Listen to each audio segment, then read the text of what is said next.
ஹாலிவுட்லேருந்து இப்போ சமீபத்தில் தேட்டர்ஸில் ரிலீஸ் ஆன வாழ 2 ஒரு சென்சேஷனல் ஹிட் கொடுத்துச்சு. நிறைய பேர் ஓடிடி ரிலீஸ்க்கு வெயிட் பண்ணுற இந்த தருணத்தில் ஒரு வழியாக May 8 ஜியோ ஹாட்ஸ்டாரில் மல்டி லாங்குவேஜஸில் ரிலீஸ் ஆக போகுது.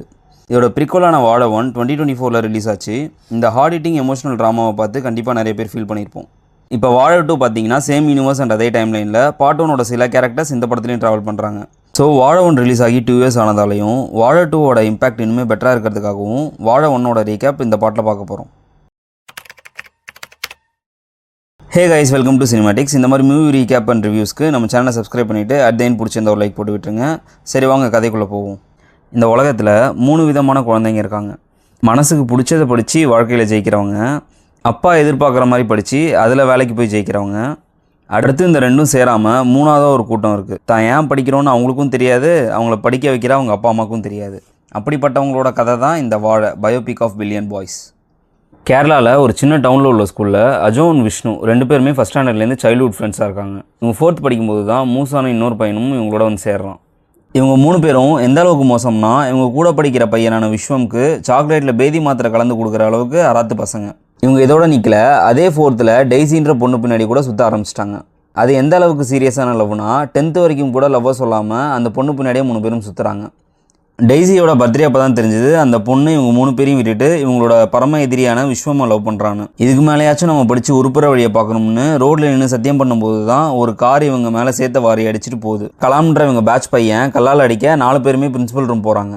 அதே பிரின்சிபல் ரூமுக்கு டீச்சரையே அடிச்சுட்டு இந்த உருப்படாத கேங்கில் லாஸ்ட்டாக வந்து சேர்ந்தவன் தான் விவேக். இந்த கேங் எந்த அளவுக்கு வராதுன்னா, ஸ்கூல் கம்ப்யூட்டர் லேப்லேயே பிட்டுப்பட சீடியை போட்டு பார்க்க பாதியிலே கரண்ட் போயிடுது. இவங்களும் கிளாஸ் ரூம் வர கரண்ட் வந்த அப்புறம் சிடி பிரின்சிபல்கிட்ட மாட்டிக்குது. எப்படியோ மாட்டிப்போன்னு தெரிஞ்ச இந்த அராத்து கேங்கு சிடி கவரை விஸ்வம் நோட் புக்கில் வைக்க அவனும் அந்த நோட்டில் டெய்ஸிக்கு லவ் லெட்டரை வச்சு கொடுத்துட்றான். இப்போ பிரின்சிபல் கிளாஸ் ரூமுக்கு செக்கிங் வர டெய்ஸி மாட்டிக்கிறா. இவனுங்க வேலை தான் கண்டுபிடிச்ச விஸ்வம் கிளாஸ் ரூம்லேயே இந்த 5 பேரோட பயங்கரமாக சண்டை போட, இப்போ பிரின்சிபல் ரூம் வரைக்கும் வர இவங்களோட அப்பா இனிமேல் 5 பேரையும் சேர விடக்கூடாதுன்னு கண்டித்து அவங்க பிள்ளைங்களை அடித்து இழுத்துட்டு போயிடுறாங்க. ஒரு வழியாக 12th எக்ஸாமும் முடியுது. இப்போ விஷ்ணு அப்பா விஷ்ணுவை எப்படியோ இன்ஜினியரிங் காலேஜ் சேர்த்து விடுறாரு. அங்கே போய் பார்த்தா விஸ்வமும் அதே காலேஜ். சீனியர் சப்போர்ட் உள்ள விஸ்வம் முன்பகையை தீர்த்துக்கிறதுக்காக விஷ்ணுவை போட்டு பொழக்கிறாப்புல. திடீர்னு 4 பக்கமும் மூசோ அஜோ கலாம் 3 பேரும் ஓடி வர விஸ்வம் சீனியர்ஸும் உள்ள வர சண்டை பூதாகரமாக வெடிக்குது. நடுவில் சண்டையை தடுக்க வந்த ப்ரொஃபஸரை வேற பார்சல் பண்ணிட்டாங்க நம்ம அராத்து கேங். வழக்கம் போல் காலேஜ் ஃபஸ்ட் டேவே பிரின்சிபல் ரூம் வர எல்லா அப்பாக்களும் மற்றவங்க மாற்றி பார்த்துக்கிட்டு இவனுங்க திருந்த மாட்டானுங்கன்னு கடுப்பாகி கிளம்பிடுறாங்க. மூசா அப்பா மட்டும் போய் பிரின்சிபலை சமாளித்து பசங்களை கிளாஸ் அனுப்பிச்சிடுறாங்க. விவேக்கு மட்டும் காலேஜில் சீட் கிடைக்கல. படிக்காமல் அதே மாதிரி பொண்ணுங்க தேட்டர்னு ஜாலியாக ஊர் சுற்றிட்டு இருக்கானுங்க. எப்படியோ காலேஜ் ஃபைனல் இயர் வந்துடுது. பிசி விஸ்வமோட அப்பா அவனை ப்ராஜெக்ட்டுக்கு கைட் பண்ணுறதோட லீவ்னா ஏன் இங்கே வீட்டுக்கு வந்து டைம் வேஸ்ட் பண்ணுற, ஹாஸ்டலில் உட்காந்து படி அப்படின்னு அட்வைஸ் பண்ணி காலேஜுக்கு அனுப்பிச்சி வைக்கிறாரு. அடுத்து அஜோ தான் கிளாஸ் படிக்கிற ஒரு பொண்ணோட நைட் ரைட்லாம் போய் அப்படியே க்ளோஸ் ஆகிறாங்க. இன்னொரு சைடு விஷ்ணு ரீட்டுன்ற பொண்ணோட கம்பைன்ட் ஸ்டடீஸ் அசைன்மெண்ட்னு இவன் ஒரு பக்கம் க்ளோஸ் ஆகிறான். இப்போது விஷ்ணுவையும் அஜோவையும் லவ் சொல்ல சொல்லி ஃப்ரெண்ட்ஸ்லாம் உசுப்பேற்றி விட அஜோ அவங்க வழக்கமாக டீ குடிக்கிற ஜிஹெச்சில் போய் ப்ரப்போஸ் பண்ண ட்ரை பண்ண ஆம்புலன்ஸில் ஒரு ஆக்சிடென்ட் கேஸை பார்த்து மயக்கம் போட்டு விழுந்துடுறாப்படி. அப்புறம் அஜோவுக்கு அவன் கேர்ள் ஃப்ரெண்ட் மெசேஜ் பண்ணுது, நீ எந்த ஆம்பிஷனும் இல்லாமல் ஃப்ரெண்ட்ஸோட வெட்டியாக சுற்றிக்கிட்டு இருக்க, ஃபஸ்ட்டு கெரியரை டெவலப் பண்ணு, அப்புறம் நம்ம விஷயத்தை பார்க்கலாம்னு. அஜோவை அவங்க ஃப்ரெண்ட்ஸ்லாம் சேர்ந்து பயங்கரமாக கலாய்க்கிறாங்க. இப்போ விஷ்ணுவுக்கு அவள் கேர்ள் ஃப்ரெண்ட்லேருந்து கால் வருது, ஒரு பார்சல் அவங்க ஃப்ரெண்ட்லேருந்து வாங்கிட்டு வர சொல்லி. அதுக்குள்ளே அஜோ ஃப்ரெண்ட்ஸ் எல்லோரும் சரக்க போட்டு அஜோ கேர்ள் ஃப்ரெண்டை அவங்க அப்பா முன்னாடியே அஜோ திட்டுறான். அந்த பொண்ணோட கேரக்டரை அசாசினேட் பண்ணி செம்மையாக அசிங்கப்படுத்துகிறான். அடுத்து அந்த கேங் அப்படியே விஷ்ணுவோட கேர்ள் ஃப்ரெண்டான ரீத்து சொன்ன ஆளை போய் பார்க்க அந்த ஆள்கிட்டையும் பிரச்சனை பண்ணுறாங்க. இவங்களெல்லாம் அங்கே உள்ள மப்டி போலீஸான பசில் ஜோசப் கூண்டோட எல்லாரையும் கூப்பிட்டு வந்து ஸ்டேஷனில் அடைச்சி வைக்கிறாரு. இத்தனை நாள் பிரின்சிபல் ரூமுக்கு படியேறிட்டு இருந்த பசங்களோட அப்பா ஃபஸ்ட் டைம் போலீஸ் ஸ்டேஷன் படியேறாங்க. இப்போ பசங்களை அப்பா திட்ட பசிலோ உங்களோட தப்பு தான்னு அவங்கள ப்ளேம் பண்ண பசங்க தன் பேரண்ட்ஸ் போகிற ப்ரெஷரை பற்றி பொங்கி பேசுகிறாங்க. இதில் கடுப்பான பசில் எல்லாருக்கும் வார்னிங் கொடுத்து அனுப்பிடுறாரு. பசங்களோ தன்னை புரிஞ்சுக்கிட்ட பசிலுக்கு நன்றியை சொல்லிட்டு வராங்க. எல்லாரும் வெளில வந்ததும் விஷ்ணுவோட அப்பா விஷ்ணுகிட்ட நீ வீட்டு பக்கமே வராதுன்னு கோவமாக சொல்லிட்டு போயிடுறாரு. மற்றவங்களாம் அவங்க அப்பா கூட கிளம்பிடுறாங்க. வீட்டுக்கு போயிட்டு வந்து அவன் ஃப்ரெண்ட்ஸ் எல்லாருமே விஷ்ணுவை தேட அவனும் காலேஜ் மொட்டை மாடியிலேருந்து சூசைட் பண்ண போகிறான்னு புலம்புறான். ஒரு வழியாக அவன் ஃப்ரெண்ட்ஸ்லாம் விஷ்ணுவை காம்ப்ரமைஸ் பண்ணி அவன் வீட்டுக்கு கூப்பிட்டு போகிறாங்க. விஷ்ணு அப்பாவா அவனை வீட்டை விட்டு வெளில போடான்னு செம ஆஷா சத்தம் போட அப்பா அம்மா விஷ்ணு எல்லாருமே சண்டை போடுறாங்க. விஷ்ணு இப்போ செம டிப்ரெஷன் ஆகி அவங்க வீட்டு மாடியிலேருந்து கீழே குதிச்சிடுறான். சீரியஸ் கண்டிஷனில் விஷ்ணுவை ஹாஸ்பிட்டல் அட்மிட் பண்ணுறாங்க. அங்கே வந்த மற்ற பசங்களோட அப்பாவோட அஜோ அப்பா அஜோவை போட்டு செமையாக அடிக்கிறாரு. இன்னும் எத்தனை பேரடா சாவடிக்க போகிறீங்கன்னு. இப்போ அவங்க ஃப்ரெண்ட்ஸ் எல்லாருமே பயங்கர டிப்ரெஷனில் இருக்காங்க. விஷ்ணு கொஞ்சம் கொஞ்சமாக ரெக்கவர் ஆகிறான். அவங்க அப்பா அவன் இஷ்டப்படி இருக்கட்டும், அவனை தொந்தரவு பண்ணாதுன்னு விஷ்ணுவோட அம்மாட்ட சொல்லிடுறாங்க. ஃபைனல் எக்ஸாம்ஸ் நடக்குது. விஷ்ணு கட்டோட எக்ஸாம் எழுதுறான். கட் பண்ணால் எல்லாருமே அவங்கவுங்க எக்ஸாம் ரிசல்ட்ஸை செக் பண்ணுறாங்க. எப்போதும் போல் நம்ம பசங்க அரியர்ஸ் தான். நம்ம பாய்ஸ் இங்கே வெட்டியாக ஊர் சுற்றிட்டு வர விஷ்ணுவும் கனடாவில் தான் ஆள் டெய்ஸியோட செட்டில் ஆகிறான். ஃபைனலாக எல்லாரும் எத்தனை நாள் தான் இப்படியே வெட்டியாக வேலை தேடிட்டு சுற்றுறது, ஏதாவது பிஸ்னஸ் பண்ணியாச்சும் வாழ்க்கையில் உருப்பிடுவோம்னு ஒரு நல்ல முடிவு எடுக்கிறாங்க. இப்போ கிளைமேக்ஸ் நெருங்கிட்டோம். அடுத்த நாள் அஜோ அவங்க அப்பா அம்மாவோட ஃபேமிலி ஃபங்க்ஷனுக்கு போக அவன் டிகிரி முடிக்காததையும் வேலைக்கு போகாததையும் வச்சு ரிலேட்டிவ்ஸ்லாம் பயங்கரமாக கலாய்க்கிறாங்க. இதுக்கு அல்டிமேட்டாக அந்த ஃபங்க்ஷனில் பிரைடு யாருன்னு பார்த்தா விஷ்ணுவோட எக்ஸான ரீட்டா. இவங்க 2 பேரும் பேசிக்கிறத பார்த்த அஜோ பெரியப்பா, அந்த பொண்ணு படித்து நல்லா வேலைக்கு போயிடுச்சு, நீ இன்னும் அரியரோடு சுற்றிட்டுருன்னு சொந்தக்காரங்க முன்னாடி செமையாக இன்சல்ட் பண்ணிட்டாரு. இதனால் அஜோ கோவத்தில் அவங்க பெரியப்பாட்ட கத்த இவனோட சித்தப்பா எல்லாரும் முன்னாடியும் அஜோவை அரைஞ்சி சாரி கேட்க சொல்கிறாரு. அஜோவும் அவமானத்தில் சாரி கேட்குறான். அடுத்து மூசா வீட்டில் ஜாயின்ட் ஃபேமிலின்றதால அவங்க அப்பா மூசா தாத்தாட்ட அவன் பையன் வாழை நடுறதுக்காக இடம் கேட்குறாரு. அவங்க தாத்தாவோ சபையில் எல்லோரும் முன்னாடியும் அசிங்கப்படுத்திடுறாரு.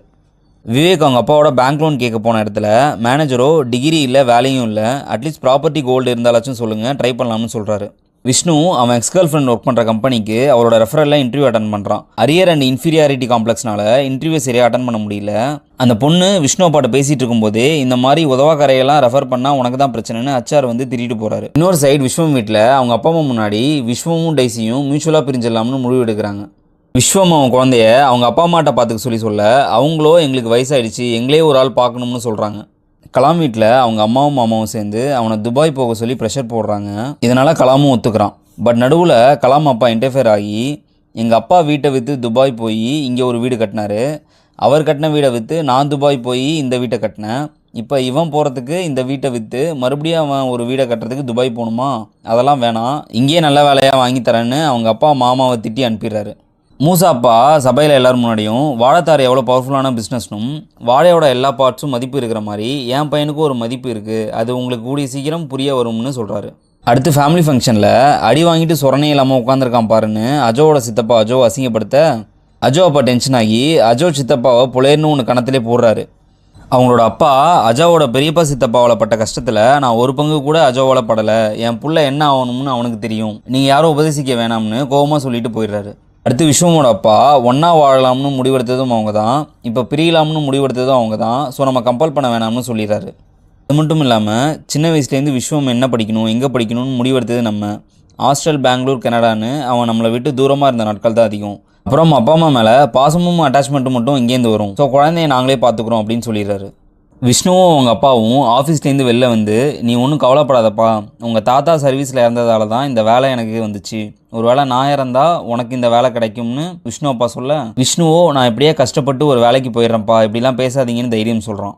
பேங்க்கில் விவேக் அம்மா இறந்து போன ஜுவல்லை கொடுத்து இதை வச்சு எதாவது ட்ரை பண்ணுன்னு தைரியம் சொல்லிட்டு போகிறாரு. இப்போ மூசாட்ட அவங்க தாத்தா வாழை வச்சா வளர எத்தனை நாள் ஆகும்னு மூசாட்ட கேட்க அவனும் 10 மாதம் ஆகும்னு சொல்கிறான். சரி நீ வாழை வை, நீ வைக்கிறது வாழையா இல்லை உங்கள் அப்பா வச்சது வாழையா இல்லை நான் வச்சது வாழையான்னு பார்த்துருவோம்னு அவரோட வம்சாவளியை சிம்பாலிக்காக சொல்கிறாரு. எல்லா பசங்களும் அவங்க அப்பாவை நினச்சி ப்ரௌடாகிறதோட செம்ம எமோஷ்னலாக ஃபீல் பண்ணுறாங்க.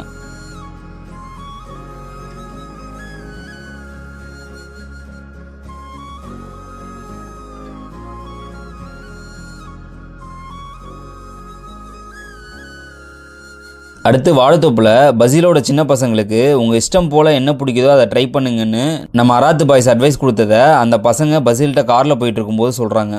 பட் பசீலோ நீங்கள் ஐஏஎஸோ இல்லை ஐபிஎஸோ தான் ஆகணும்னு ஸ்ட்ரிக்டாக சொல்லிடுறாரு. இவங்க போட்ட வாழைத்தோப்பில் உட்காந்து மழையெல்லாம் இந்த வருஷம் வராதுன்னு நம்ம பசங்க பேசிகிட்டு இருக்கும்போதே மழை ஸ்டார்ட் ஆகுது. ஒரு பெரிய வெள்ளம் வாழைத்தோப்பை முழுகடிச்சிடுது. அடுத்து கட் பண்ணால் ஒரு டீ கடையில் 4 பசங்க இவங்க வாழை முழுகி போனதை பற்றி பேசிகிட்டு இருக்காங்க. அடுத்து அப்ராட் போய் சம்பாரித்து செட்டில் ஆகணும்னு பிளான் பண்ண அதோட வாழை 2ன்னு டைட்டில் கார்டு போட்டு முடிச்சிடுறாங்க. இதோட வாழை 2 மூவி ரிவ்யூவில் சந்திப்போம். Thank you guys.